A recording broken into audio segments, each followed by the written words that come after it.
Welcome and welcome back to my channel. It's Cash Locks and Life, and today it's all about the 100 envelope savings challenge. Yes, we're at it again. So if that sounds like something you want to see, let's get it.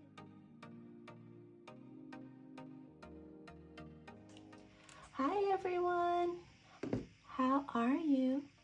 I hope your day is off to an amazing start whenever you're watching this video. Guys, I had the strangest, before we get into my money, like in what we're doing today, I had the strangest dream was it last night? No, night before last. And I'm one of those dreamers, I never remember my dreams. I mean, never, okay? So this was a dream that brought me back to the days of me being a corrections officer.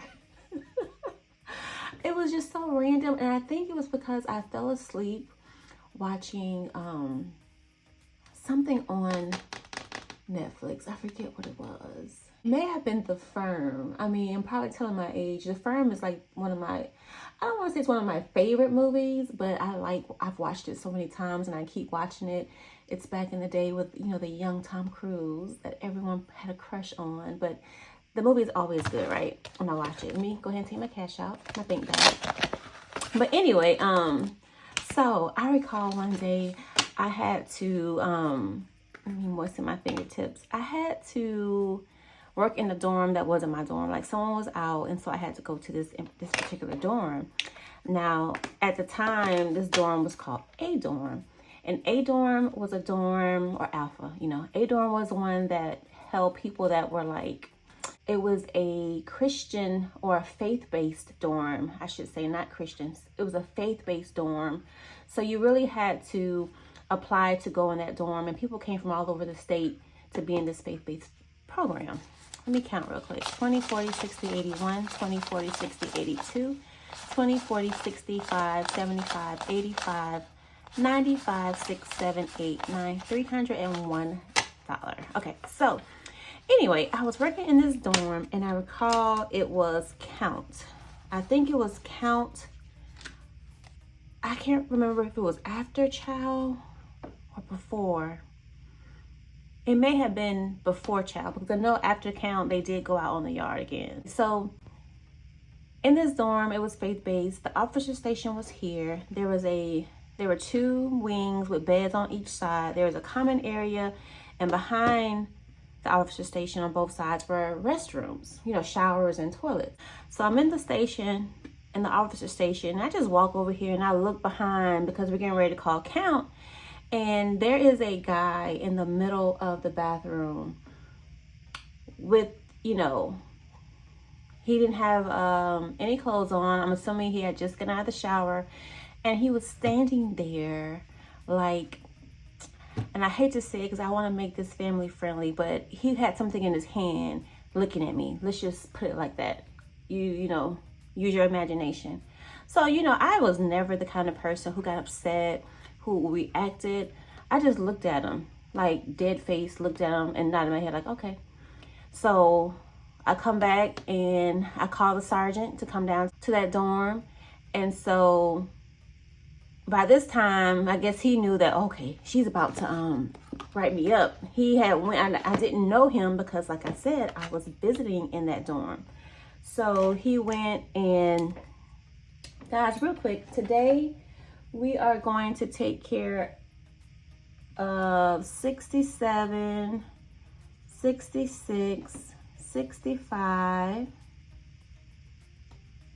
64, and 38. Those are the 5 that we are taking care of today. And while I'm talking, let me just go ahead and try and pull them out so I don't sit here for 20 minutes running my mouth.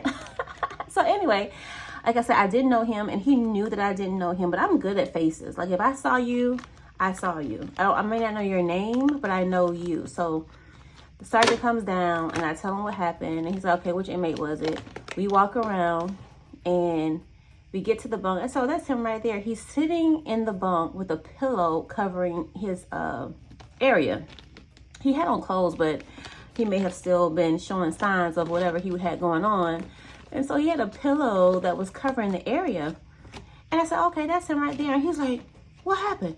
I didn't do anything. And, you know, he just completely disputed it, because one of the stipulations of being in the faith-based dorm is if you receive disciplinary action, especially one as serious as that, you are kicked out of the program and you may get shipped off to another prison, or you may just, you know, not be able to join that program again. And it was a really good program for people that were trying to do the right thing. They got a lot of perks. I shouldn't say perks because it's prison, like privileges is what I should say. So anyway, I don't know why that show brought that memory back, but I remember that guy was so upset, and he just like to the nail, he lied and said it wasn't him. And you know, my sergeant, you know, I was not that kind of officer. Like I told you, my nickname on the compound was by the book. So I didn't make things up. I didn't react. I just found the rule in the rule book that you violated, and I wrote you up for it. So 65, 667. So anyway, that was that. Like, you know, the funny thing about it was, I feel like when I did work at the prison and, you know, I had been there for a while, inmates know who they can get over on. Like, if you think about it, and this is not talking about everyone because everyone's different, but they have all day and all night to think of ways to get you. And I don't mean get you like to hurt you, but to manipulate you. And so if you are easily manipulated, that is not the place for you. And so, you know, I just became known as an officer who was not to be tried. I was very nice and cordial, but I didn't cross the line ever. But yeah, that was fun.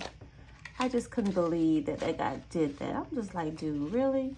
You're trying to get, okay, I don't have 64. I'm going to put 65 and 64, okay? But yeah, that happened to me probably a total that I know of. A total of 2-3 times. Twice on the actual compound I worked at, and once at the work camp site that you know, they didn't know me, so of course they're gonna try someone new coming in. But once they realized and everyone on the compound knew, I didn't have that problem. But like some female officers had that problem all the time. 25, 35, 6, 7, 8. I don't want to speculate why, but I just feel like they may have let things go, and I never let one thing go. Okay. All right, y'all, that's it. Thank you for indulging me with my story today. I was dying to tell someone that that's the memory that came back, and I hadn't thought about those things in a very long time.